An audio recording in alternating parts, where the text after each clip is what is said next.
Bien, vamos a iniciar nuestra clase de hoy, Literatura, Política y Derecho. Estamos grabando, estamos el día de hoy para comenzar nuestra clase y vamos a preguntar en primer lugar, como siempre, si hay alguna duda, alguna sugerencia, alguna pregunta. Por mi parte, profe, ninguna. Muy bien. Gracias, Santiago. Virginia dice que no. Agustina dice algo. Yo tampoco, profe. Yo tampoco, profe. No Muy bien. Estamos totalmente claros. Guadalupe se ha unido. Y vamos lentamente aumentando el número de nuestros despiertos matutinos. Bien. Hoy queremos iniciar un tema que dentro de nuestro programa lo hemos titulado las transiciones a la democracia, o sea, la literatura y las transiciones a la democracia. De todos los textos que están subidos, hay uno, Soldados de Salamina, una novela de un autor español que nos la va a explicar y comentar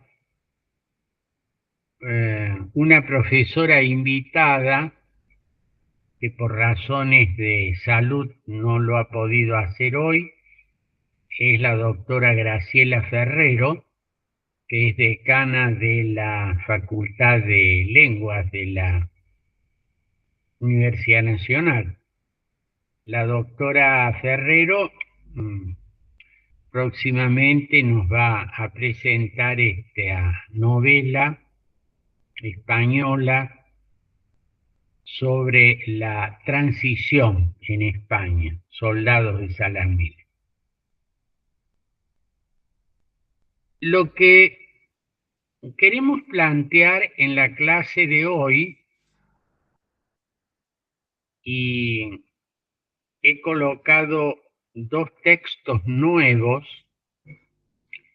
y voy a comentar un texto cinematográfico que no está subido, pero seguramente muchos de ustedes han visto, que es Argentina 1985, para entrar a la cuestión de la transición a la democracia y tratar de contextualizar este tema en la realidad contemporánea. He colocado dos textos, uno que es un texto corto, sobre el cual les voy a pedir un taller de lectura, que es el tema de las transiciones a la democracia. Allí les voy a colocar la consigna en el grupo de Facebook. El texto no es muy largo, lo pueden ver fácilmente. se llama Transiciones a la democracia. Transiciones a la democracia. Ese es el primer texto. El segundo texto, que en realidad es un texto muy largo, no se asusten, es como para que le puedan dar una rápida ojeada, que tiene el sugerente título de La revancha de los poderosos.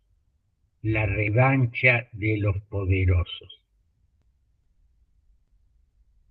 Ustedes van a ver que nos introducimos a una cuestión que tiene dos dimensiones. Una dimensión que llamaría histórica y una dimensión que la llamo actual. La dimensión histórica tiene que ver con procesos que ocurrieron en la región, América Latina, en Europa del Sur y en Europa del Este, hace ya bastante tiempo. Me refiero a los procesos que en la década de los 70 se inició la democratización en 3 países de Europa del Sur: España, Portugal y Grecia. Posteriormente, el tema de la transición se refirió a eso que en los 80 comenzó a producirse como un efecto dominó la caída de los regímenes autoritarios latinoamericanos, los gobiernos encarnados por las Fuerzas Armadas, en las cuales en algunos casos se destacaba un hombre fuerte, el caso de Pinochet Ugarte en Chile, en otros con una dimensión algo más institucionalizada, las Fuerzas Armadas,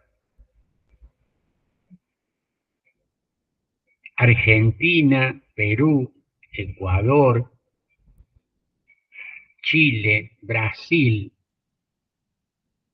en el que fueron cayendo aquellos regímenes autoritarios e iniciándose tras procesos democráticos el establecimiento de gobiernos surgidos de la voluntad popular. Y allí el tema en la teoría política, que estaba muy de moda en los 80, era la transición del autoritarismo a la democracia. Ese proceso, del que me he referido a dos situaciones, la Europa del Sur primero, la América Latina de los 80, continúa en los 90 con los procesos de transición a la democracia en Europa del Este, incluida Rusia. El fin del comunismo, la caída del muro, la sucesiva cantidad de cambios,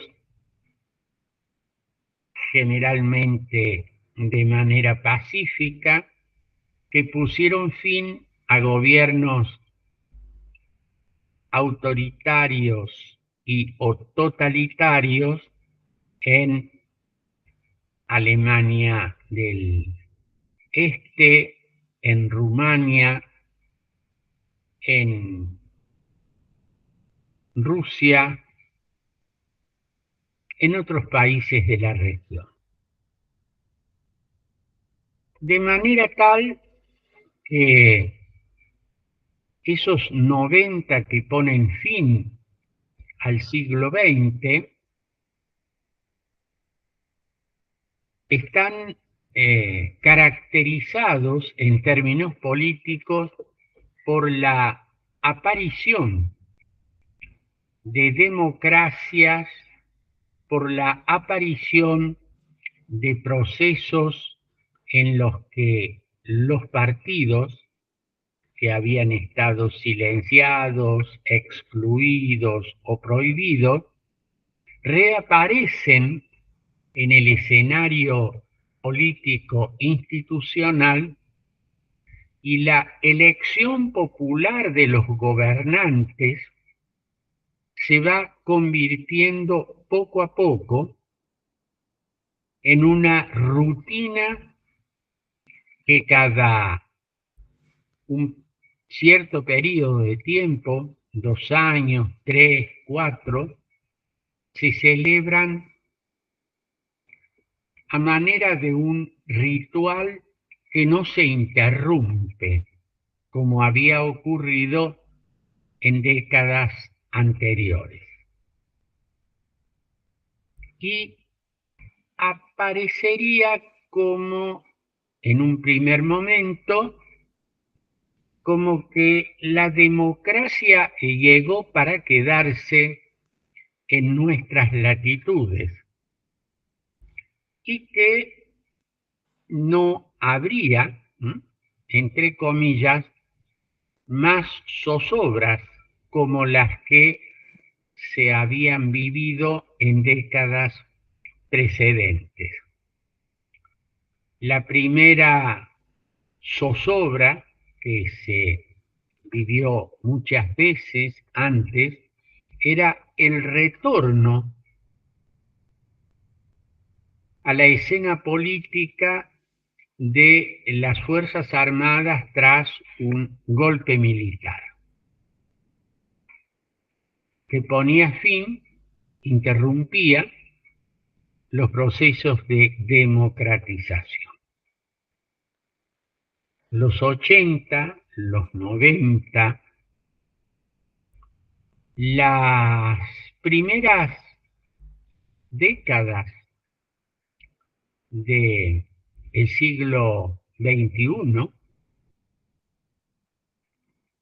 parecían dar razón, o parecen dar razón, a esta visión de que esta zozobra no se iba a volver a producir. Pero también a una primera visión, yo diría, de un optimismo ingenuo, al establecerse o restablecerse, fundarse o refundarse la democracia, en la que se entendía que el proceso político institucional había llegado para quedarse, por un lado, y que en esta nueva situación, y acá hay una expresión que un presidente argentino utilizó en los años 80, me refiero al doctor Raúl Alfonsín, que al asumir la presidencia en el 83, utilizó aquella frase que ha sido luego muy utilizada para ser alabada primero, criticada después. Con la democracia no solo se vota, con la democracia se come, con la democracia se educa, etc.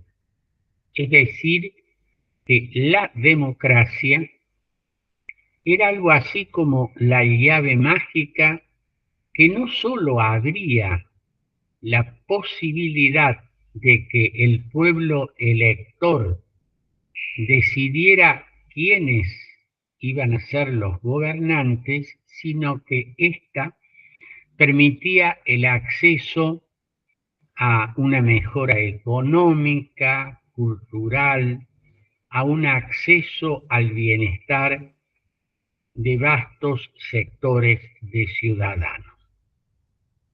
No es ninguna novedad para ustedes decir que esta expectativa no fue satisfecha, por lo menos de la manera que una visión que podríamos llamar ingenua estableció al comienzo de estos procesos de instalación de los gobiernos democráticos. Problemas económicos, turbulencias sociales, demandas no satisfechas de mejor educación, de acceso al empleo, fueron sumándose a una serie de demandas no satisfechas y la aparición de nuevas demandas, de nuevos conflictos y de nuevas insatisfacciones. Insatisfacciones que no alcanzaron ni alcanzan hasta el día de la fecha a poner en tela de juicio la importancia de la vigencia del sistema democrático institucional, pero que muestran una creciente distancia de la ciudadanía con respecto a las dirigencias políticas, con respecto a los partidos y también una desconfianza acerca del funcionamiento de los mecanismos institucionales. Esto pareciera ser una característica no solo de algún país de los que ya he mencionado, América Latina, el este europeo, el sur europeo, pero también en países en los que no había vivido un proceso de transición del autoritarismo a la democracia, sino que ésta se mostraba establecida desde mucho tiempo atrás. Países europeos, Estados Unidos, otros países del mundo en el cual el sistema democrático llevaba muchas décadas funcionando. Y también en ellos aparece este sentimiento de desconfianza de las instituciones, este distanciamiento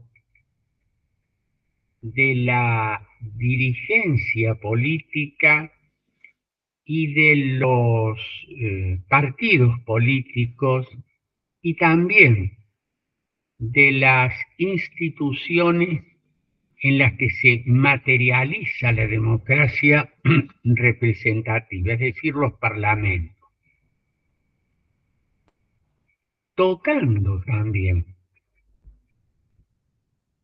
a el funcionamiento de los tribunales de justicia, es decir, del Poder Judicial.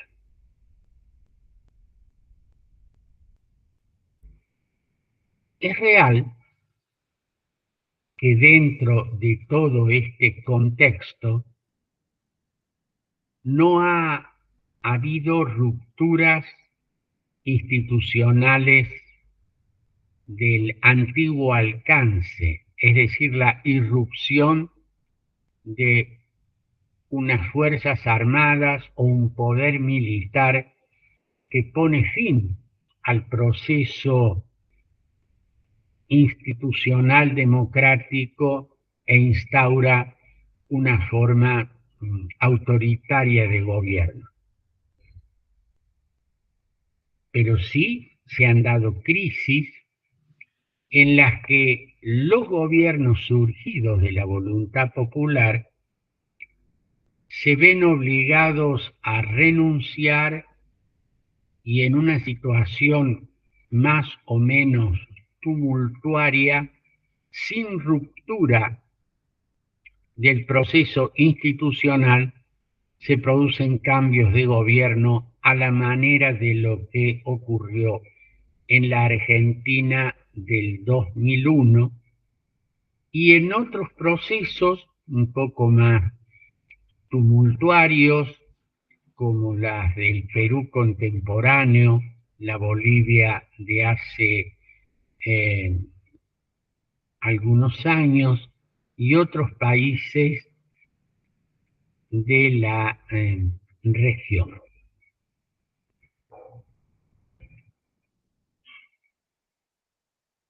Por eso es que vamos a retomar el tema de la transición, ver cómo en la literatura este tema se ha presentado. Les reitero, vamos a utilizar este texto con la clase futura de la doctora Ferrero, Soldados de Salamina, y vamos a recordar una película que seguramente ustedes han visto, y si no la han visto, les sugiero que la vean, Argentina 1985. En esta última, en esta película argentina, que ha tenido una amplia difusión internacional, lo que se retrata, lo que se recuerda, lo que se muestra, es el juicio a las juntas militares. Algo insólito e inédito en la historia político-institucional del país y la región, en la que, instaurado un gobierno democrático, el que surgió en 1983, y de paso fíjense ustedes que estamos en un año emblemático, porque estamos celebrando o viviendo o transitando los primeros 40 años de democracia en Argentina. Y eso que ocurrió a poco de instalado el gobierno constitucional, aquel 10 de diciembre de 1983, fue someter a un juicio realizado por tribunales ordinarios a los miembros de las juntas militares. Los que ya han visto la película o los que vayan a verla podrán introducirse al ambiente de aquellos años. Mirado a la distancia, aquel hecho se produjo en 1985 y que da cuenta la película. Mirado, digo, a la distancia, parece un hecho que no tiene ribetes de algo trascendental, pero visto con los ojos de lo que la Argentina vivía en ese primer tramo del gobierno democrático, frente a unas fuerzas armadas que se habían replegado de la escena pública, pero que conservaban una cuota de poder significativa, y que la posibilidad o la amenaza de un retorno de las Fuerzas Armadas al poder no era una hipótesis teórica, sino que era un dato altamente probable, adquiere aquel juicio a las juntas una significación muy particular. Adquiere también una significación particular la falta de ejemplos en otros países de la región del mundo, salvo aquellos procesos ya lejanos en el tiempo en que las potencias vencedoras en la Segunda Guerra Mundial sometieron ante un tribunal constituido al efecto en Nuremberg y en Tokio aquellos dos famosos procesos a los que habían cometido los llamados crímenes de guerra. Un tribunal civil integrado por jueces del Poder Judicial de la Nación, aplicando las reglas del debido proceso penal común, no un proceso especial, constituían y constituyeron hasta el día de hoy una novedad, el juicio de las juntas. Como todo proceso histórico, luces y sombras, defensores y críticos, que se han reavivado frente a esta producción cinematográfica. Todo esto vivido en un clima como el presente, en el cual hoy vuelve a ponerse en entredicho no exactamente la democracia como sistema político, pero sí el funcionamiento de todas y cada una de sus instituciones, en un proceso realmente paradojal. Y también la aparición o reaparición, si ustedes quieren, de un término que es la antítesis de la democracia, la autocracia. No les voy a decir a ustedes, porque diariamente escuchan, leen, ven imágenes, textos, palabras, a través de los medios de comunicación, radio, televisión, prensa escrita y fundamentalmente de las redes sociales, ya sea en cualquiera de las redes en sus versiones entre comillas serias o en sus versiones humorísticas, los famosos memes que ponen en ridículo o ponen en entredicho personas, instituciones, actuaciones.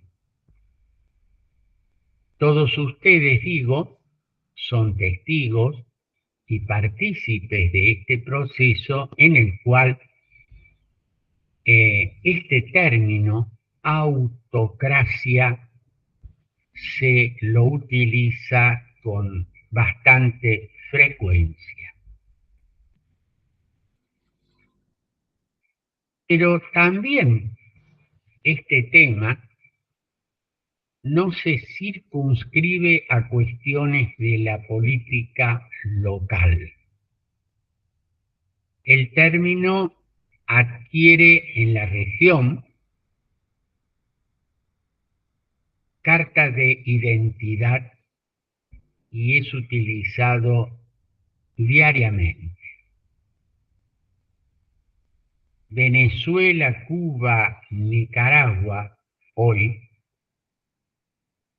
son países cuyos sistemas políticos, aun cuando en ellos pueda haber elecciones con un único partido en Cuba o con un partido hegemónico en Nicaragua y Venezuela, y con muchas cortapisas a la actuación de los partidos y de los medios de comunicación independiente, en esos contextos la palabra autocracia adquiere carta de identidad y para muchos identifica a los actuales gobiernos.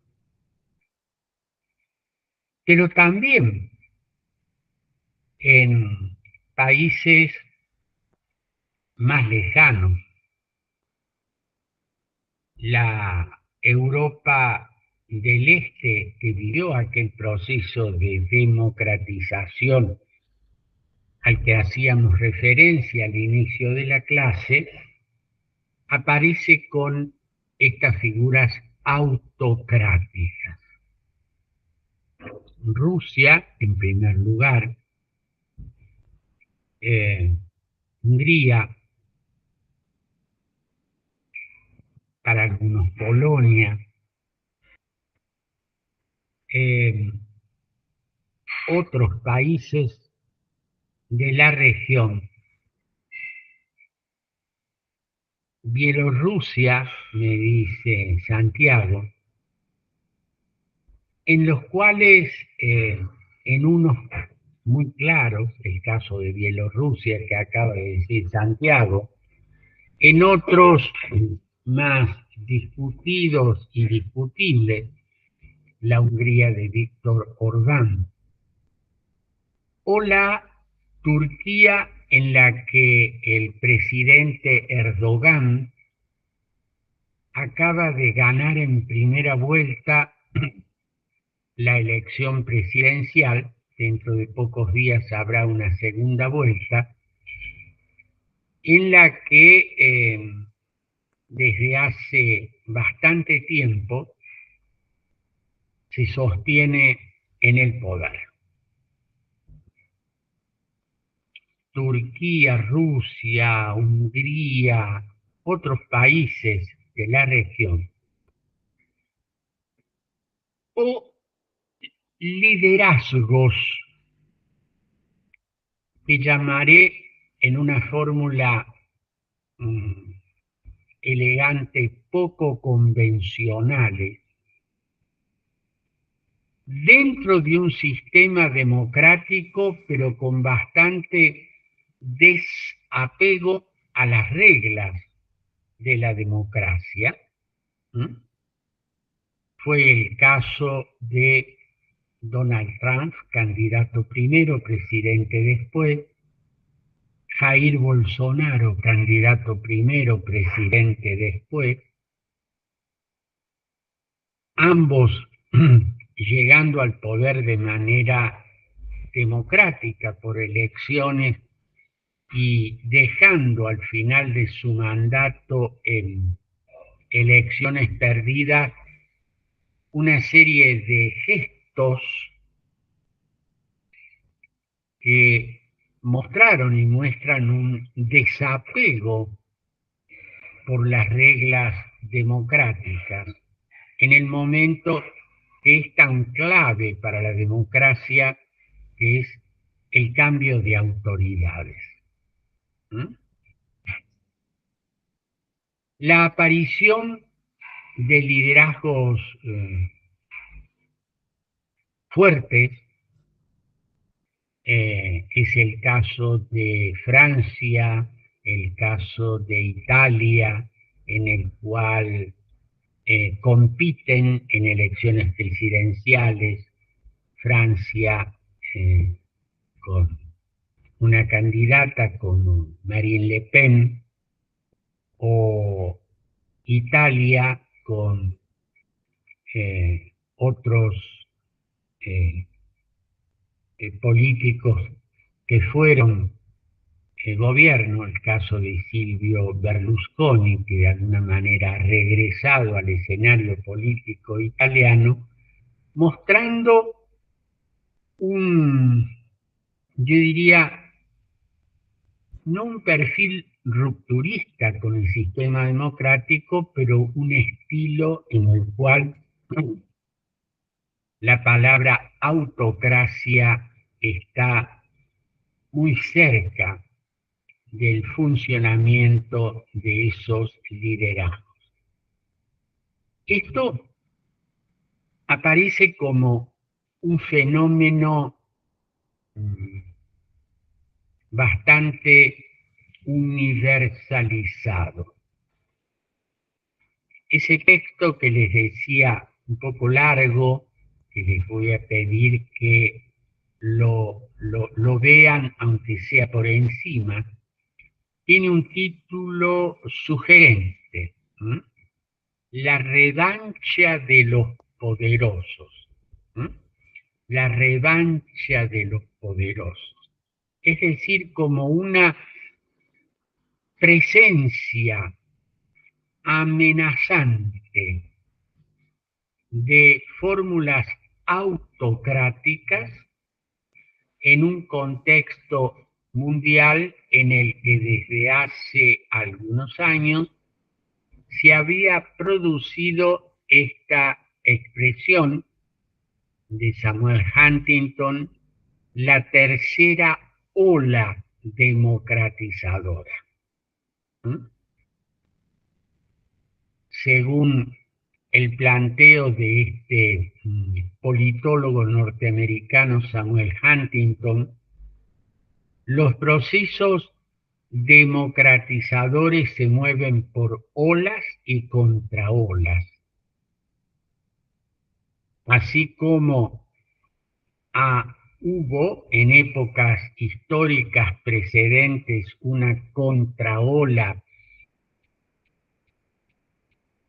antidemocratizadora, fue la Europa de los años de entreguerra, que llevó a la aparición de los totalitarismos nazi, fascista y la dictadura comunista, caídos los cuales se producirá esta nueva ola democratizadora de la cual mencionamos al comienzo de la clase, en los 90, estaríamos en presencia de una contraola en el cual lo característico no son los procesos de democratización, sino las amenazas autocráticas en la región y en el mundo. Habría que señalar un dato no menor, en que estas nuevas versiones autocráticas no excluyen, aunque limitan o manipulan, los procesos electorales que son característicos y fundantes de un sistema democrático. Por eso es que incluso se han acuñado la expresión de autocracias electorales, es decir, procesos electorales a través de los que se eligen los gobernantes, procesos estos que en algunos casos son notablemente manipulados. El caso nicaragüense, el más reciente en América Latina, es evidente. Hay una elección, pero todos los candidatos opositores son encarcelados o expulsados del país, es decir, se realiza la formalidad de la democracia, pero no hay en realidad libertad de elección. En otros casos, esa manipulación es más sutil porque el control de los medios, el control de los recursos, la aparición de un partido hegemónico o cuasi hegemónico hace que, aunque haya elección, en realidad no hay una genuina competencia democrática. Y por otra parte, la oposición se ve restringida, limitada o directamente silenciada. Este texto muestra esto que el título es sugerente: la revancha de los poderosos.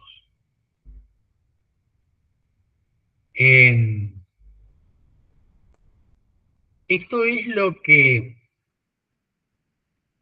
quería plantearles para la clase de hoy,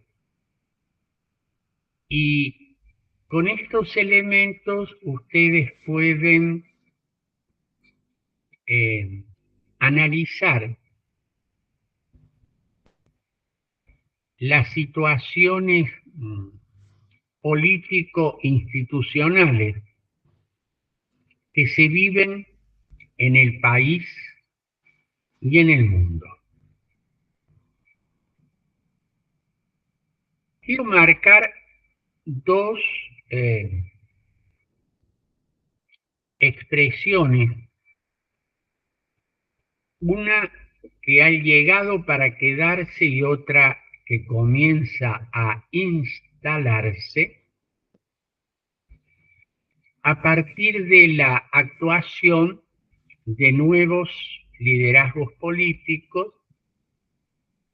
o de antiguos liderazgos políticos que están presentes en la escena política institucional del país.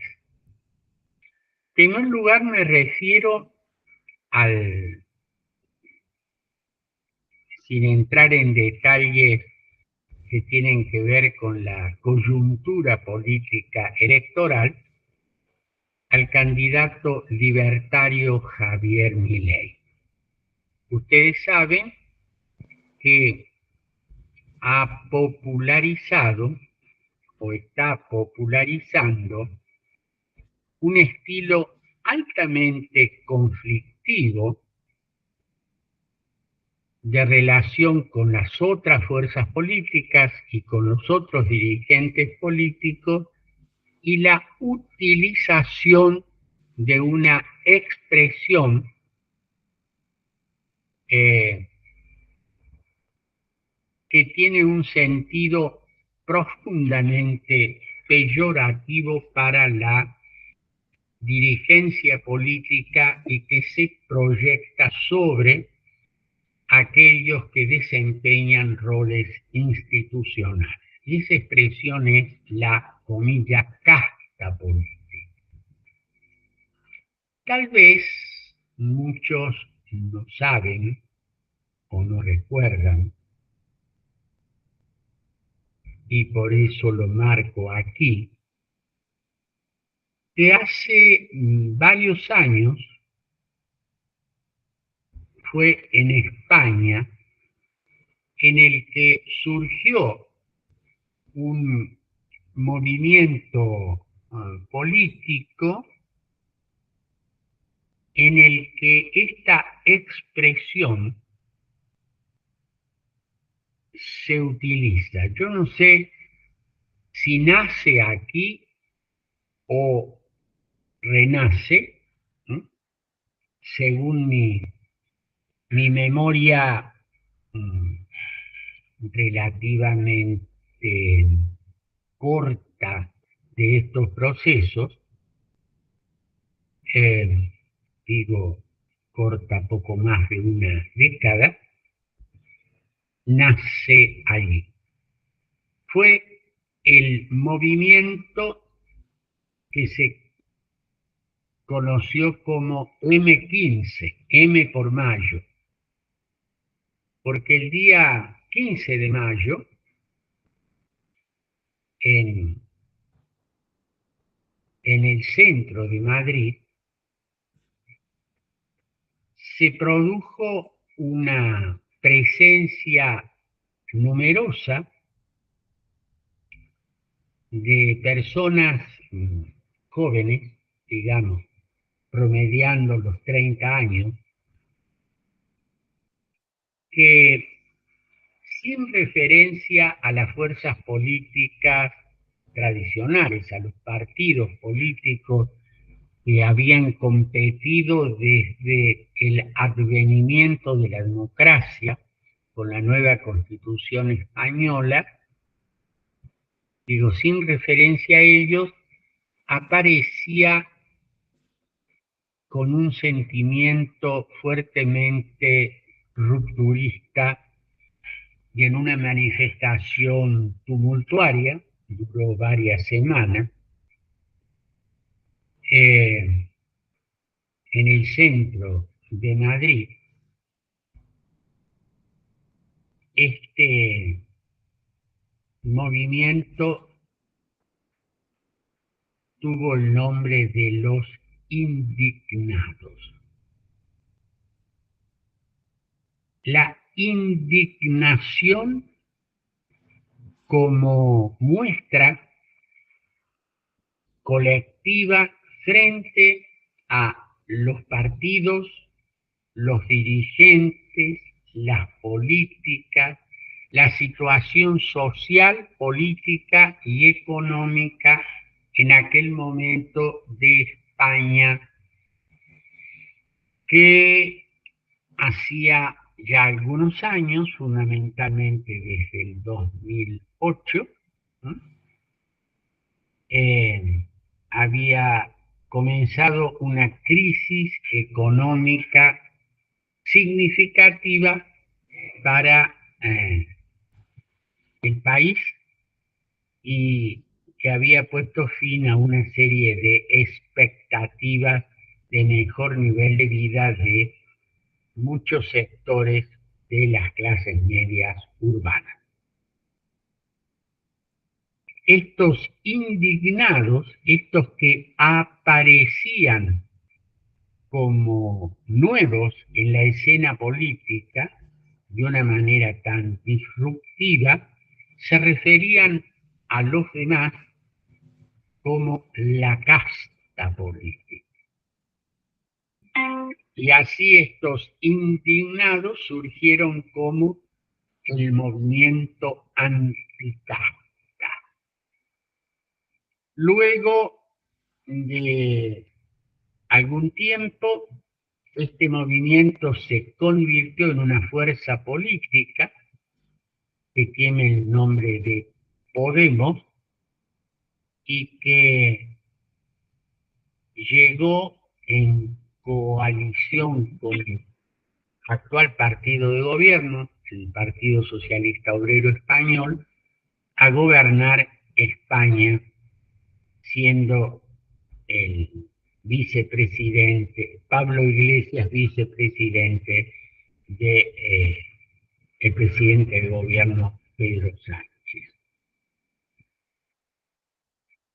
Es interesante cuando uno escucha en la escena política local y sus aledaños esta expresión, recordar aquel precedente del movimiento anticasta que lideró Pablo Iglesias, que se constituyó en una fuerza política que llegó a ser gobierno, ascendiendo y descendiendo de una manera más o menos estrepitosa, y seguir el comportamiento de aquellos que criticaron a la casta para convertirse poco tiempo después en miembros de aquel colectivo que defenestraban con el nombre de casta. Pero más allá de aquel recuerdo, es bueno ver cómo esta expresión no solo está en boca de figuras políticas novedosas, como en el caso de Argentina, sino que anidan en el vocabulario, en el sentimiento de una parte importante de la ciudadanía. El otro hecho al que hago referencia, más reciente, se refiere a un discurso político que a mi modo de ver es curioso por lo bifronte. Un discurso político opositor de alguien que gobierna. Por eso utilizo el nombre bifronte. Normalmente el que tiene roles de gobierno defiende la gestión de la que es parte, y el que está en la vereda opuesta critica como opositor, critica, propone, promete algo que va a hacer y que quien gobierna no está haciendo. No es frecuente ni fácil encontrar situaciones como las que se vive de manera institucional en la Argentina contemporánea. Este llamado discurso político bifronte, porque es un discurso de quien gobierna,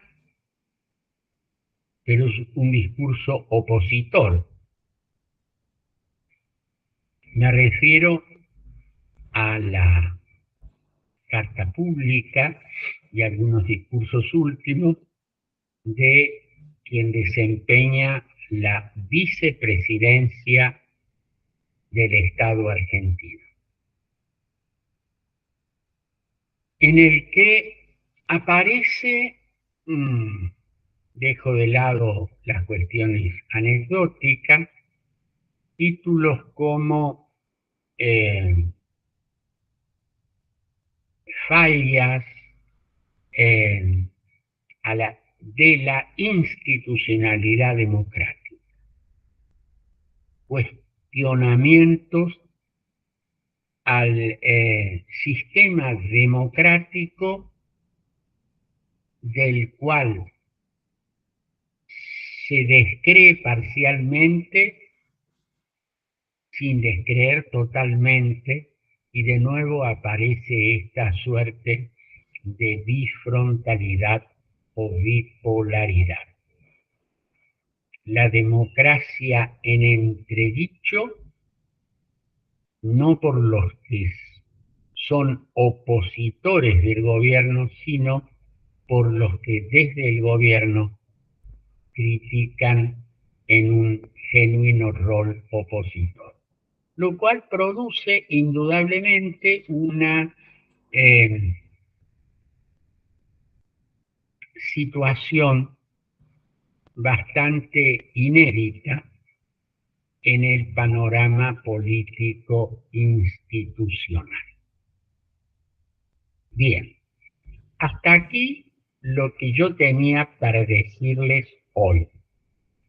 Me gustaría escuchar la opinión de ustedes. Les cedo la palabra. No sé, profe, mencionó el caso de Yugoslavia. Si lo mencionó. ¿Cómo, Santiago? Si mencionó el caso de Yugoslavia. Si omití Yugoslavia. Claro, y él vendría a ser como ese ejemplo paradigmático donde el cambio de un régimen dictatorial a las distintas repúblicas que surgieron de la ex Yugoslavia, entre medio hubo una fuerte guerra civil entre estos países. Creo que es Serbia contra Croacia y a su vez Serbia contra Montenegro, si no recuerdo mal. Así es.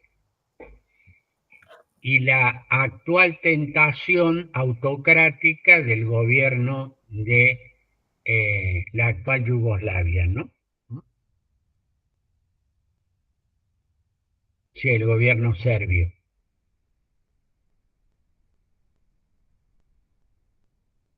Bien, ¿otros comentarios? Profe, Sí, Juan Manuel. sí, también pensaba al respecto que es triste, digamos, verlo desde cierta perspectiva, ya que estamos a 40 años de que se reinstauró la democracia en Argentina, el hecho de el aumento en ciertos casos del abstencionismo político. Gente, digamos, que ya piensa que no va a votar o decide que no va a votar porque, bueno, dice que no va a cambiar nada la situación o tiene un pensamiento en ese sentido, digamos, como una impotencia, digamos, de que frente a malas gestiones vividas en sucesivos periodos electorales, el elector, digamos, se siente tan desilusionado que ya como que pierde la esperanza y bueno, digamos, se refleja en esos porcentajes que se tienen que, yo pienso, combatir para que al contrario, digamos, no sé si hay un 30% de personas que no acuden a los comicios a votar, que se vaya poco a poco disminuyendo, generando mayor conciencia, digamos, o bueno, reactivando la esperanza política, no sé.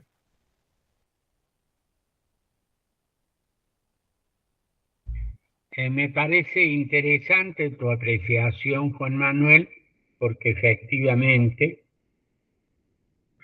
la baja participación electoral que se da en algunas situaciones, eh, no sé si es la tendencia, pero es un síntoma preocupante.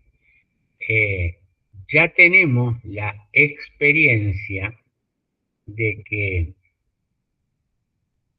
cuando se habla de la crisis del 2001 en la Argentina, se hace mucha referencia a el fracaso económico y la puesta en, diríamos, en crítica o la crítica a el modelo de la convertibilidad que todavía existía. Pero hay una omisión importante en el análisis, a mi juicio, una omisión peligrosa, que hace referencia a lo que acabas de decir vos, Juan Manuel. Si uno revisa la elección de medio término, el gobierno había sido elegido en 99, en el 2001, en el mes de octubre se celebraron elecciones para la renovación parcial del Parlamento. En esa elección del 2001, a veces poco analizada, ocurrió un fenómeno muy preocupante en el cual estaba preanunciada la crisis de 2 meses después, diciembre del 2001. Y era el alto índice, no tanto de abstención, que es lo que has dicho vos, Juan Manuel, sino de la mayor cantidad de voto en blanco y un voto que siempre ha sido un voto residual, el voto anulado, impugnado, en el cual el propio elector impugnaba su voto, colocando en algunos casos, es bueno, esto está en las redes y en internet, lo pueden ver, una suerte de candidatos, que no eran candidatos, ¿no es verdad?, que se proponían para incluir en la boleta. Figuras históricas, Alberdi, Sarmiento, etcétera, o algunas figuras frutos del humor político, ¿no? El famoso Clemente, esa caricatura que decía vótelo a Clemente porque no tiene manos y entonces no va a robar. Y así fue que un porcentaje, el más alto de la historia electoral argentina en democracia, de votos blancos y votos nulos, porque habían sido anulados por los propios electores. Y esto es evidentemente una tendencia muy preocupante. Se une a lo que vos acabas de decir, Juan Manuel. ¿Alguna otra observación o intervención de parte de ustedes?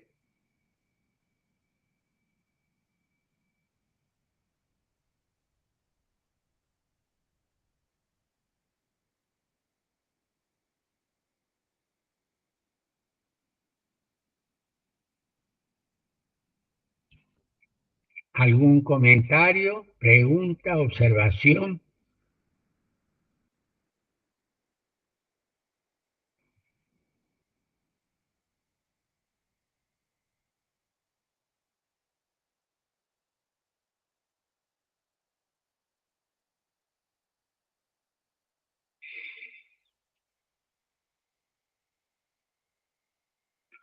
Bueno, yo les voy a pedir dos cosas.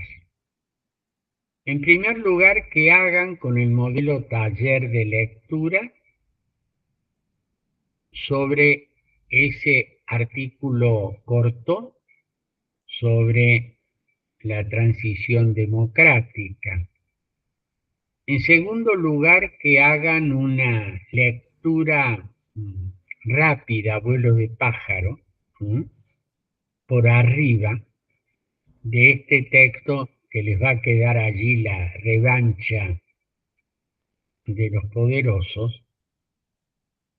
Y en tercer lugar, si no la han visto, véanla, y si la vieron, vuelvan a pensar sobre Argentina 1985. Ustedes podrán preguntarse por qué el título de lo que pusimos para la clase de hoy, transición a la democracia, si hemos hecho referencia incluso a situaciones actuales. Porque en definitiva lo que se trata es que aquel proceso de transición del autoritarismo a la democracia, que para algunos estaría concluido, para otros todavía no, o para otros, y vuelvo a este argumento de la contraola, que la ola democratizadora de los 90 está viviendo una especie de reflujo de contraola autoritaria o autocrática en la región y en el mundo. Bien, ¿tienen alguna pregunta que formularme? No, ninguna, profe. Muy bien, Santiago, gracias. ¿Tienes alguna otra cosa que agregar o comentar, Juan Manuel? No, profe, gracias. Bueno, muchas gracias. Gracias por la presencia. Realicen la tarea. Nos veremos el próximo viernes.